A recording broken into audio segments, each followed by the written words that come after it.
2026 নতুন বছরে সবাইকে মুবারকবাদ। প্রতিটি নতুন বছর আসার পর আমাদের অভিভাবক এবং গার্জিয়ানদের মাঝে সন্তানদের ব্যাপারে শিক্ষার ব্যাপারে একটা ভাবনা তৈরি হয় যে আমরা আমাদের সন্তানদেরকে কোথায় শেখাবো, কী শেখাবো।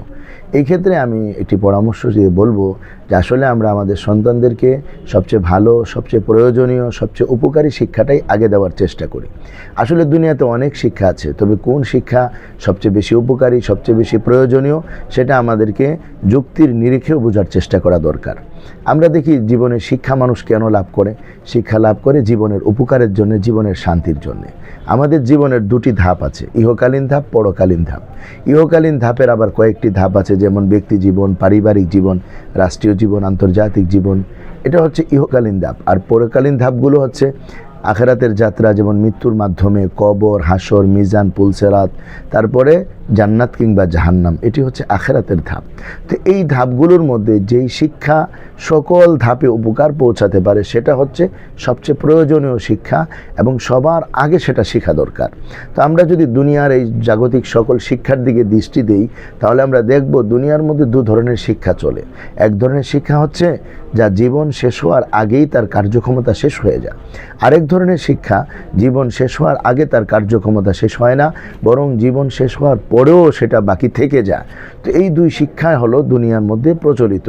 এর মধ্যে প্রথম শিক্ষাটা যেটার যে কার্যক্ষমতা শেষ হয়ে যায় জীবন শেষ হওয়ার আগে, সেটা ইহকালীন শিক্ষা। জগতে যত শিক্ষা আছে, কোরআনের শিক্ষা বাদ দিয়ে সব শিক্ষা জীবন শেষ হওয়ার আগেই শেষ হয়ে যায়। আর কোরআনের শিক্ষাটা এমন এক শিক্ষা যেটা জীবন শেষ হওয়ার আগে শেষ হয় না, জীবন শেষ হওয়ার পরেও সেটা থেকে যায়।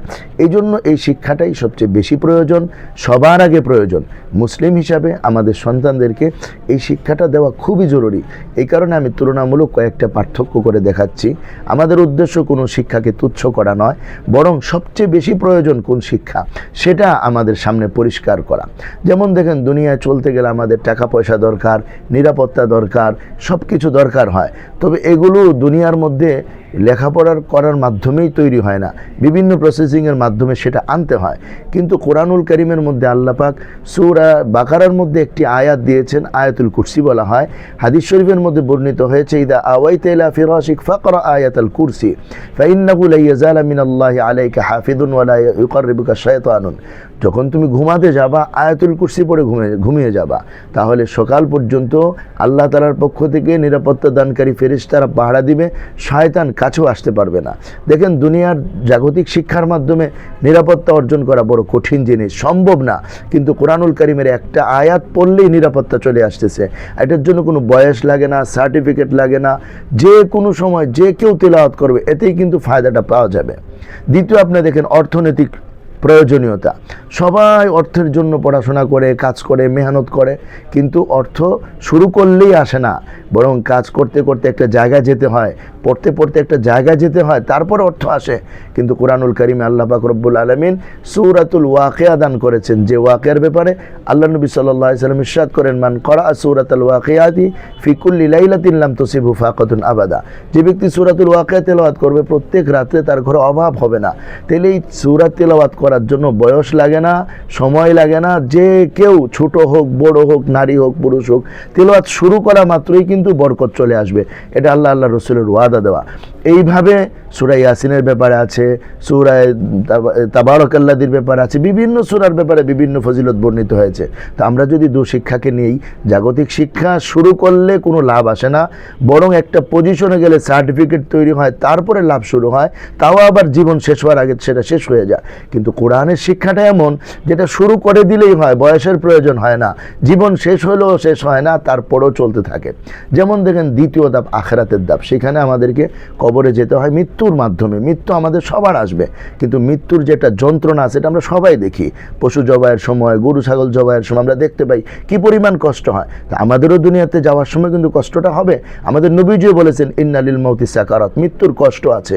এখন এই কষ্ট থেকে বাঁচার জন্য দুনিয়ার কোনো শিক্ষা, কোনো টেকনোলজি, কোনো উন্নতি এই পর্যন্ত আসতে পেরেছে যে আমাদেরকে মৃত্যুর কষ্ট থেকে বাঁচাবে? কোনো ঔষধ, কোনো কিছু তৈরি হয়নি, হবেও না। কিন্তু কোরআনুল কারীমের শিক্ষা এমন এক শিক্ষা, যেখানে আল্লাহ রসুল সাল্লাল্লাহু আলাইহি সাল্লাম বলেছেন, ইকরাউহা আলা মাউতাকুম, তোমরা তোমাদের মুমূর্ষু ব্যক্তিদের সামনে সূরা ইয়াসিন তেলাওয়াত করো, এর দ্বারা তার মৃত্যুর কষ্ট লাঘব হয়। এবং সেটা আমরা নিজ চোখে দেখেছি। আমাদের উস্তাদ হযরত আল্লামা মুজিবুর রহমান রহমতুল্লাহ আলাইহি মৃত্যুর সময় সূরা ইয়াসিন পাঠকালে তিনি বলছেন যে আমার স্বস্তিবোধ হচ্ছে। অমর হয় আমার দোস্ত, এইভাবে আরও যদি আমরা সামনে আগাই, যে আমরা কবরের বিষয়টা আমরা আগাই, যে কবরের মধ্যে কোন শিক্ষা যাবে কবরে, বলেন কোন সার্টিফিকেটটা কবরে যাবে? কবরে কিছুই যাবে না, কবরে যাবে আল্লাহর কালাম। সেই ক্ষেত্রে আমাদের নবীজি বলেছেন, হিয়াল মানিয়াতুল মুনজিয়াতু তুনজিহি মিন আযাবিল কবর, কবরের মধ্যে সূরা তাবারাকাল্লাযী এমন এক সূরা যে কবরের ব্যক্তিকে আযাব থেকে প্রতিরোধ করবে, বাঁচাবে, নিরাপত্তা দান করবে। এরপরে যদি আমরা বলি হাসর, হাসরের মধ্যে কোনো শিক্ষা দুনিয়ার যাবে? যত শিক্ষা আছে কোনো শিক্ষা যাবে না, একমাত্র কোরআনের শিক্ষা থাকবে।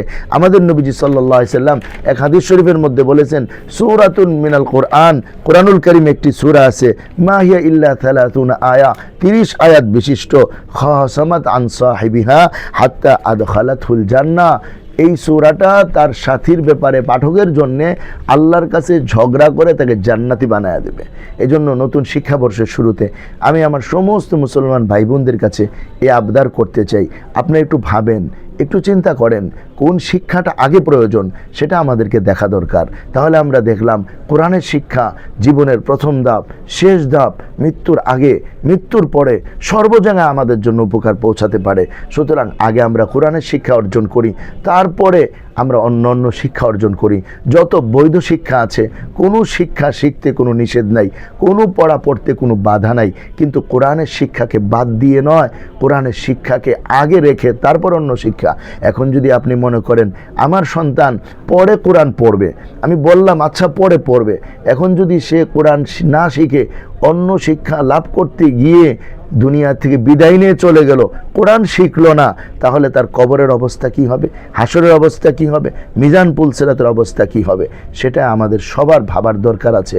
আল্লাহ তাআলা আমাদের সঠিক ভাবার তৌফিক দান করেন, সঠিক সিদ্ধান্ত নেওয়ার তৌফিক দান করেন।